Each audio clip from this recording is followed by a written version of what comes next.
7 levels of Invincible variants. Invincible didn't just give us one Mark Grayson. It shattered that concept by unleashing a multiverse where he is more often a conqueror, a tyrant, and a monster than a protector. Level 1.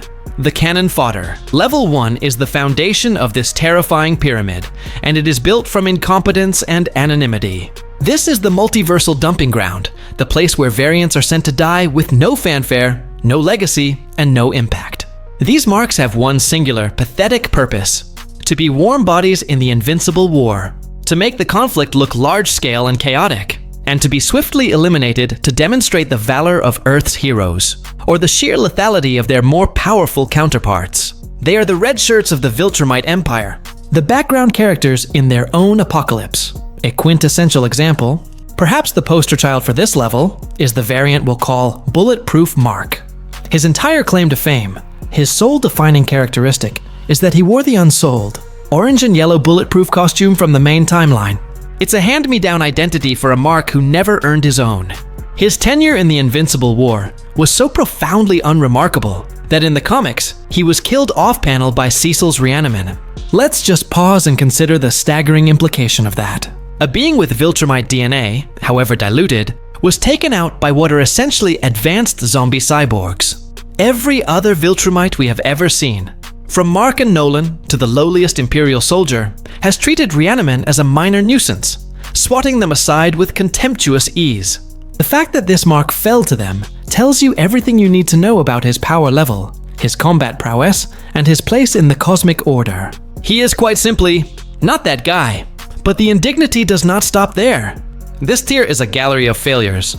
There is the variant with the massive, impractical goggles, who served as a glorified punching bag for Rex Splode. Now, Rex's victory was heroic, and required all his ingenuity and every last trick, culminating in a self-sacrificial explosion. It's a great character moment for him, but it permanently condemns this Mark to the lowest tier. A Viltrumite being definitively defeated by a hero whose primary power is creating temporary gadgets is not a good look. Then there are the truly, utterly anonymous ones. The Marks who flicker into existence for a single, fleeting panel, only to be instantly ripped in half by a random strongman, vaporized by an energy blast, or crushed under debris.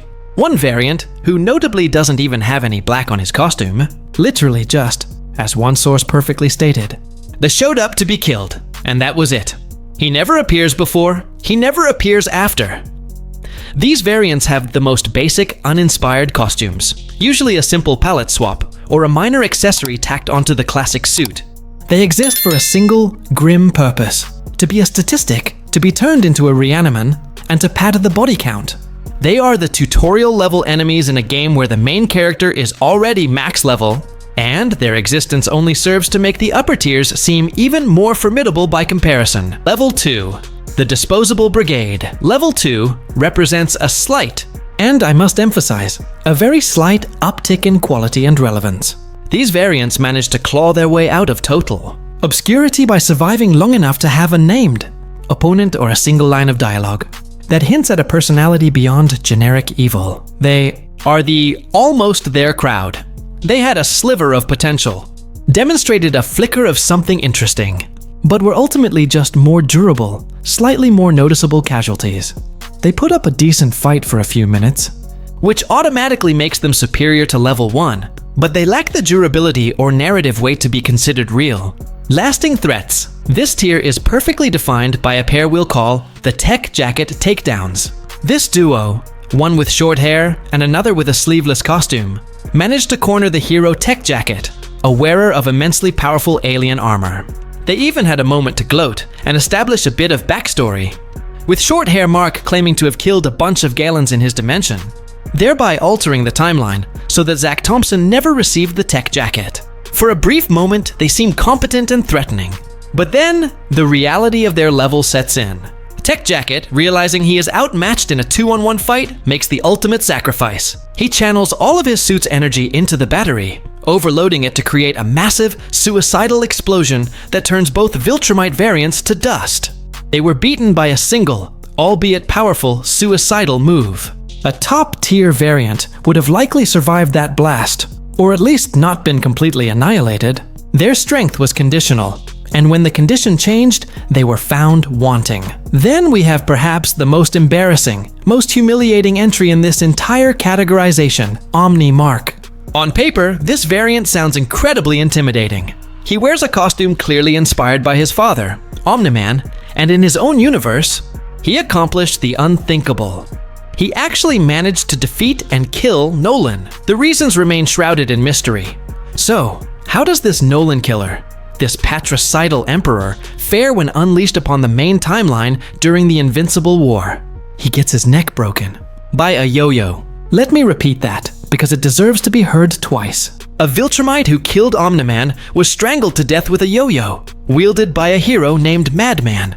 Now, to be fair, Madman does possess super strength, but the sheer unadulterated absurdity of the weapon and the undignified nature of the outcome is simply staggering. You could perhaps argue that the cumulative efforts of other heroes wore him down, that he was tired, but as one source perfectly and bluntly stated, even a baby Viltrumite shouldn't be losing to a yo-yo. Omnimark is permanently cemented as a level 2 variant. All hype, no tangible substance when it truly mattered. Level 3, now we are getting into the truly interesting and more formidable contenders. Level 3 is reserved for the variants who demonstrated genuine durability, a unique and twisted perspective, or a specialized form of power that sets them apart from the common rabble. These are the marks who weren't just strong enough to survive the initial global superhero resistance. They were cunning, sadistic, or simply resilient enough to leave a personal mark on the conflict and make it through all 3 days of the hellish Invincible War. This specific group of 8 variants, which includes figures like Viltrumite Mark and the London Destroyer, were the last ones standing when Angstrom Levy called for a final meeting on the 3rd day. They had weathered the storm of the entire Earth superhero community. Viltrumite Mark, in his classic Imperial uniform, was a noted powerhouse from a timeline where he was raised as a true Viltrumite from day one. He successfully killed a version of the immensely powerful, reality-warping Spawn in his home dimension. The London Destroyer, with his slightly altered but familiar costume, was notably sadistic. He specifically sought out Atom Eve, not just to kill her, but to tell her that this time, he wanted to enjoy killing her slowly, showcasing a personal cruelty that goes beyond simple conquest. However, their refusal to continue following Levy's orders led to their collective exile in the nightmarish wasteland dimension. This tier also includes specialized variants with unique backgrounds, like Flaxen Mark. This Mark didn't just conquer Earth. He presumably traveled to the Flaxen dimension, and thanks to the severe time dilation effect, could have ruled their society for decades or even centuries. But his career in the main timeline was cut short in the most humiliating way possible. Killed off-screen by Donald Ferguson, a normal human in a cyborg body. This bizarre and massive anti-feat, being taken out by a capable but ultimately secondary supporting character. Level 4. Level 4 marks a fundamental and critical shift in the nature of the threat. It's no longer just about raw power or simple durability. Here, we encounter variants defined by their ambition, their intellect, and their vision to build something that lasts far beyond a single battle. These variants aren't just brutes. They are leaders, emperors, and cold-hearted strategists who see the bigger picture of galactic and multiversal domination. The variant who embodies this ethos completely is Mohawk Mark. We are granted more insight into his timeline and his psychology than almost any other variant. His story is one of twisted ambition. After being enlisted by his father to take over Earth, he genuinely believed the teen team would join his cause. When Rex Splode refused, Mohawk Mark killed them all, sparing only Robot, whose real body was hidden. The death of his universe's Atom Eve left a profound void in him, which he tries to fill in a deeply disturbing way, surrounding himself with a harem of women who all share Eve's appearance. He doesn't just rule, he presides. He sits on a literal golden throne, commanding a vast Viltrumite empire where mighty figures like Conquest and General Craig bow to his authority. His ambition is utterly limitless. He didn't just want one planet. He wanted the entire multiverse. After being stranded in the wasteland, he doesn't just seek escape. He forces a reformed Angstrom Levy to take him back home, where he immediately imprisons and tortures him to force him to fulfill his original promise of dimensional conquest. His scientists conduct horrifying experiments on Levy to surgically and scientifically learn the source of his power. Mohawk Mark is a strategic heavyweight, a ruler who thinks on a galactic and multiversal scale. His eventual downfall comes not from a lack of strength or cunning, but from his immense ambition attracting the wrong kind of attention, specifically from Robot, who looks at him and sees a terrifying blueprint for what any mark, even his own, could become, and decides to proactively terminate the threat. Another fascinating and conceptually terrifying Level 4 schemer is Robot Mark. It is crucial to understand that this isn't an alternate Mark's personality in the body. This is a perfect Viltrumite clone, created through a deal between the main Mark and the alternate universe's Rudy, with Rudy's brilliant but dangerously manipulative brain transferred inside. This variant represents the ultimate fusion: cold, calculating, dystopian-level intellect housed within a Viltrumite body. His goal upon taking control of Mohawk Mark's empire wasn't just to maintain it. It was to reform it, to fix it. But knowing Robot's history, his God complex, his belief that he alone knows what's best for humanity, and his willingness to commit any atrocity for his perceived greater good, his long-term plan was likely far more sinister than simple rule. He would likely use the Viltrumites as a temporary weapon to secure Earth and deal with external threats like Thrag, before inevitably finding a way to eradicate them, perhaps through a genetically engineered virus or another technological horror. His threat isn't in his punch. It's in the terrifyingly intelligent and utterly ruthless mind that is now piloting a body capable of punching through planets. Level 5. Level 5 variants are, in many ways, the most compelling and psychologically rich of the bunch. Their primary danger is not always purely physical, it is profoundly psychological. The prime example here is Parallel Mark, whom we have seen in both the comics and the second season of the show. This is the Mark who was successfully turned by his father and stood by Nolan's side to conquer Earth. He is a villain through and through. But unlike most of his evil counterparts, he could not bring himself to kill the Resistance leader, his universe's Adam Eve. He paralyzed her, and in a move that is both monstrous and strangely poignant, he arranged for people to care for her, planning to visit her from time to time. This single, inconsistent act of mercy, this inability to completely sever his last meaningful human connection, makes him a tragic and deeply complex figure. He shows us the version of Mark who embraced his Viltrumite heritage, but got tragically stuck in a gray area, abandoning 99.9% of his humanity, but unable to take that final, brutal step to 100%. Then there's Full Mask Mark, who battled Kid Omni-Man during the war. He implies that most evil versions of Mark killed their own mothers, logically acknowledging that a woman like Debbie Grayson would never accept her husband and son becoming planetary conquerors. He also clearly has a complex history with his own Nolan, suggesting he at least tried to murder him, which ties into the theory that Nolan often had to be removed for these marks to forge their own empires. Yet, despite this patricidal implication, he holds a twisted, deep-seated respect for the Viltrumite symbol and its meaning. When fighting Oliver, he snarls that the boy has to earn the symbol on his chest.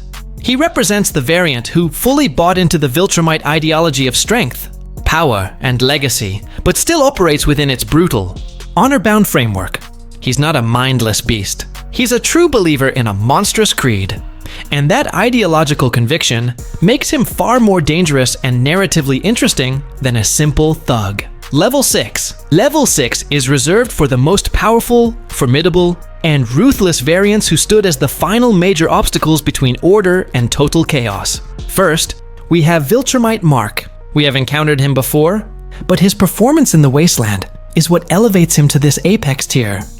He is the picture of Viltrumite purity, a soldier raised in the Imperial system from birth. His strength was explicitly noted as above average, and his feats are legitimately top tier. He successfully killed a version of Spawn in his home dimension. Then, we have Mohawk Mark. We have already detailed his empire building in Level 4, but in the context of the Wasteland, his story takes a darker turn that cements his place here.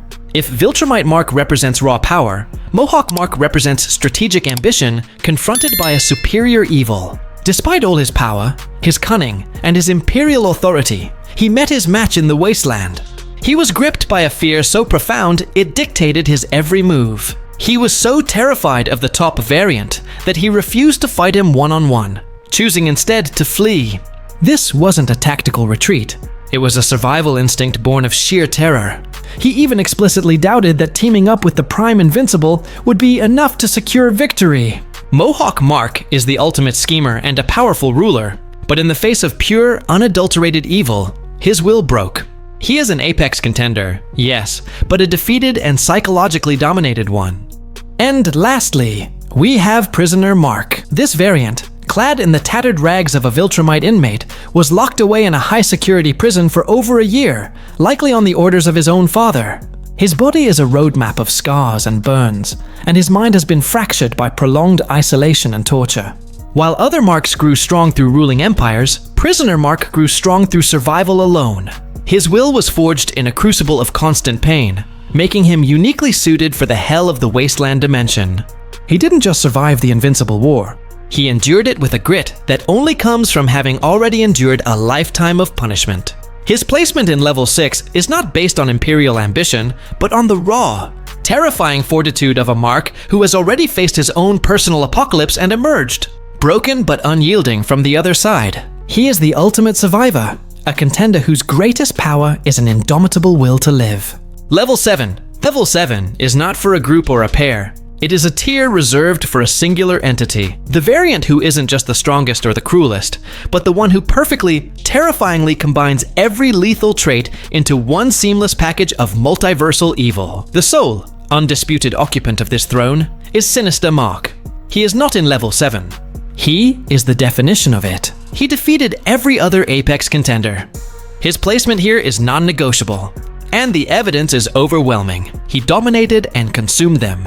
He single-handedly killed the immensely powerful Viltrumite Mark, a direct and unambiguous demonstration of his combat superiority. He psychologically broke the Emperor Mohawk Mark, reducing a multiversal ruler to a frightened fugitive who doubted his own chances even with backup. He has the proven strength to kill other top-tier Viltrumites in direct combat. He didn't just fight in the Wasteland. He engineered its new, horrifying ecosystem. He was the architect of the cannibalism, logically and coldly turning a crisis of starvation into a sustainable survival strategy. He was the de facto leader of the variants during the war, the only one with the nerve to openly defy and threaten Angstrom Levy. In his home reality, he held a personal grudge against Angstrom Levy, hunted him down, taunted him, and then murdered his son right in front of him, purely for the sake of inflicting maximum psychological and emotional pain. This places him on a different moral, or rather, immoral, plane than even his most evil counterparts. He is the final boss of the evil Marks, and the story treats him with the narrative respect that such a title demands. Sinister Mark is the benchmark. He is the pinnacle of what a corrupted Mark Grayson can become when every shred of compassion is extinguished and replaced with calculated malice and predatory instinct. He is the ultimate evil, and he stands alone, unchallenged, at level 7. But what do you think? Is there a variant you believe deserves a higher or lower placement? And which of these dark Marks from the show left the most lasting impression on you? Let me know your thoughts, theories, and fears down in the comments below. If you appreciate this level of detailed breakdown, then do me a huge favor. Smash that like button, subscribe, and hit the notification bell. Thank you so much for watching. Until next time, peace out.